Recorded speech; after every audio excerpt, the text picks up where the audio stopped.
দেখতে পাচ্ছেন কি পরিমাণ প্রিমিয়াম কোয়ালিটির একটা ব্লেন্ডার আপনি দেখতে পাচ্ছেন। আপনার যে আদা রসুন যেগুলো দিবেন এটার মধ্যে দিবেন। আদা রসুন খুব সহজে কিন্তু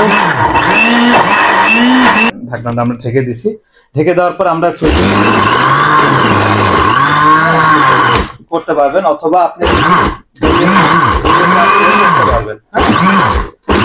কিন্তু জুস হয়ে গেছে।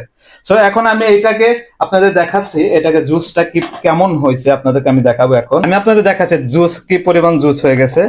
একদম নিমিষে কিন্তু একদম জুস হয়ে গেছে। মশলা ব্লেন্ড করলাম, মশলা কিন্তু একদম। হ্যালো, আসসালামু আলাইকুম। জনৈক অনলাইন শপিং এর পক্ষ থেকে সবাইকে শুভেচ্ছা এবং স্বাগতম।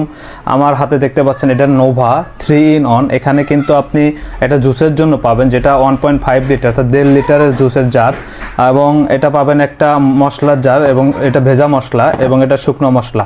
এছাড়াও এটা দিয়ে কিন্তু মশলা করা যায়। আমি দেখাবো এটা দিয়ে কিভাবে মশলা করা যায়। এটা কিন্তু ধারণ ক্ষমতা 1.5 লিটার। তো প্রথমে এর মধ্যে দেওয়ার পরে আমি আপনাদের দেখাচ্ছি কিভাবে করবেন।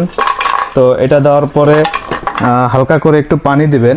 পানি দেওয়ার পরে এখানে হালকা করে একটা পানি দিলাম, আমি দেখাবো কিভাবে ব্লেন্ড হয়। তো এটা এই ঢাকনাটা লাগাই দিবেন। ঢাকনাটা লাগাই দেওয়ার পরে আপনারা যেটা করবেন, এখানে তিনটা সুইচ আছে, হ্যাঁ, একটা 1, 2 এবং পালস।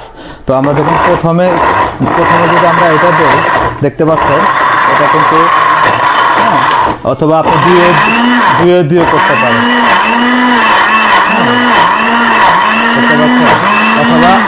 অথবা আপনি এখানে পালস আছে, পালস চাপ দিয়ে কিন্তু করতে পারেন। দেখতে পাচ্ছেন আদা রসুন খুব সহজে কিন্তু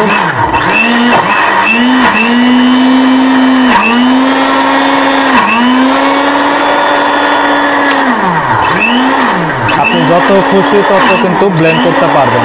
অর্থাৎ আপনি যখন বেশি মশলার জন্য ইউজ করবেন তখন কিন্তু এই জারটা ইউজ করতে পারেন, অথবা জুসের জন্য কিন্তু এই জারটা ইউজ করতে পারেন। অথবা আপনি যদি চান যে শুধু অল্প মশলার জন্য, অর্থাৎ দৈনিক রান্নার জন্য মশলা করতে চান, তখন কিন্তু এই জারটা ইউজ করতে পারবেন। দেখতে পাচ্ছেন, আমরা যদি এখন এটা খুলে দেখাই, দেখতে পাচ্ছেন একদম কিন্তু মশলা কিন্তু একদম ফিনিশ হয়ে গেছে। দেখতে পাচ্ছেন একদম মশলা কিন্তু ফিনিশ হয়ে গেছে।